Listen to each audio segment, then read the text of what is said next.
Sekejap. Tutup ni.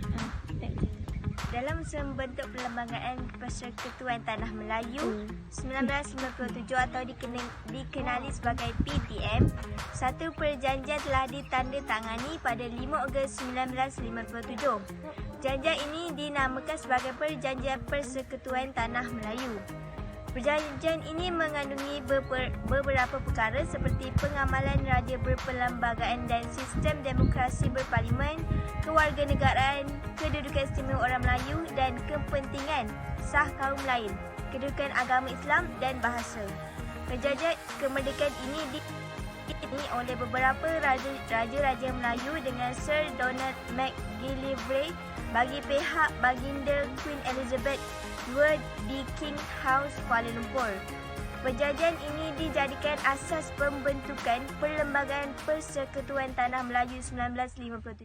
Intipati Perjanjian Persekutuan Tanah Melayu 1957 yang pertama ialah pengamalan raja berperlembagaan dan sistem demokrasi berparlimen.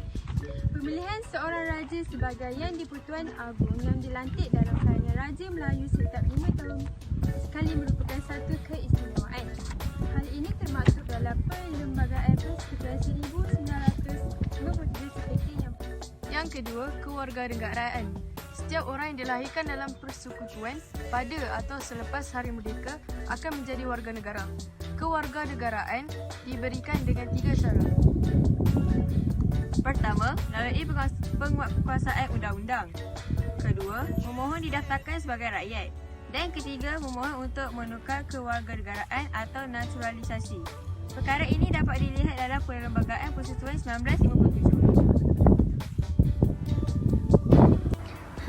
Jadi sekarang ni korang dah faham kan dengan dua intipati yang dijelaskan baru sebentar tadi. Jadi sekarang ni kita go through intipati yang ketiga pula. Tapi kan macam tak ingat lah intipati yang ketiga ni apa. Alia. Hai. Alia nak tanya ni. Alia ingat tak intipati yang ketiga itu apa? Ingat kedudukan istimewa orang Melayu dan juga kepentingan sah kaum lain. Kepentingan ini dilakukan untuk menjaga kedudukan istimewa orang Melayu. Korang tahu tak, walaupun semua rakyat mempunyai hak serta kewajipan yang sama, tetapi rakyat Melayu telah diberikan keutamaan dengan mengambil kira status mereka sebagai rakyat asal tanah Melayu. Oh, tapi macam mana pula dengan hak kaum yang lain? Hak bagi masyarakat ataupun kaum yang lain, mereka diberi perlindungan dari segi keselamatan. Oh, inilah yang termaktub dalam Perlembagaan Persekutuan Tanah Melayu 1957 itu.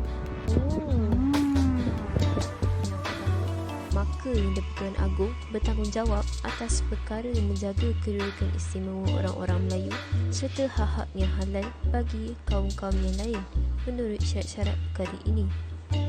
Yang kedua, walau apapun dalam perlembagaan ini, tetapi dengan tertakluk kepada syarat-syarat perkara 40 serta perkara ini, Yang di-Pertuan Agong hendaklah menjalankan kewajipan-kewajipannya menurut perlembagaan ini dan undang-undang persekutuan secara yang wajib kerana menjaga kedudukan istimewa orang-orang Melayu dan menentukan peruntukan bagi orang-orang Melayu dalam jawatan kerajaan selain daripada jawatan kerajaan negeri, scholarship, allowance atau lain-lain keutamaan tentang pelajaran atau latihan ataupun kemudahan khas yang diberi oleh kerajaan persekutuan dan peruntukan surat kebenaran atau lesen jika dikehendaki oleh undang-undang persekutuan apa-apa jua surat kebenaran atau lesen tersebut untuk menjalankan apa-apa perusahaan atau perniagaan dengan tertakluk kepada syarat-syarat undang-undang itu dan perkara ini. Sekarang anda faham. Ada Azrin lah. Azrin berhenti. Kenapa? Azrin. Benar. Azrin, nak tanya sikit boleh? Tanya apa? Ni, kau tahu tak apa lagi intipati Perjanjian Persekutuan Tanah Melayu 1957? Lah, tu ke? Kau tahu apa je? Okey, yang aku dah tahu pasal pengamalan raja berperlembagaan dan sistem demokrasi berparlimen, kewarganegaraan, dengan kedudukan istimewa orang Melayu dan kepentingan sah kaum lain. Ada lagi lah. Ada? Ya. Apa? Kedudukan agama Islam. Oh. Kau tahu tak agama Islam sebagai pelbagai agama persekutuan dan agama lain dapat diamalkan dengan aman dan damai di negara kita.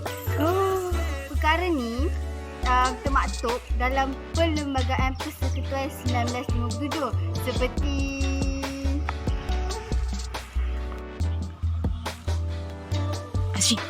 Azrin. Dah habis dah. dah faham? Faham dah, faham. Terima kasih Azrin. Lama.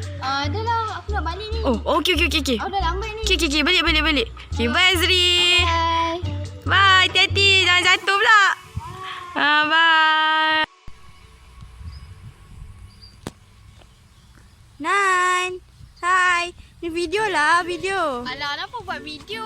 Actually aku nak tanya kau ni. Apa dia? Hari tu kan kita ada belajar tentang Perjanjian Persekutuan Tanah Melayu.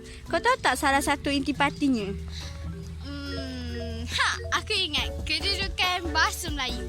Bahasa Melayu ni diiktirafkan menjadi bahasa kebangsaan. Fai, tahu tak bahasa kebangsaan tu apa? Tahulah. Bahasa kebangsaan ni merupakan bahasa yang melambangkan identiti sesebuah negara dan bangsa secara unik. Pandai tu, Fai. Jadi, disebabkan itu, bahasa Melayu ni dijadikan sebagai bahasa pengantar dan bahasa komunikasi. Perkara ini termaktub dalam Perlembagaan Persekutuan Tanah Melayu 1957. Jelasnya, Perjanjian Persekutuan Tanah Melayu 1957 merupakan cerminan sikap permuafakatan dan tolak ansur pelbagai pihak. Jadi kita sebagai warga negara dan cinta akan negara kita seharusnya menjunjung prinsip keluhuran perlembagaan supaya negara kita kekal aman dan berdaulat.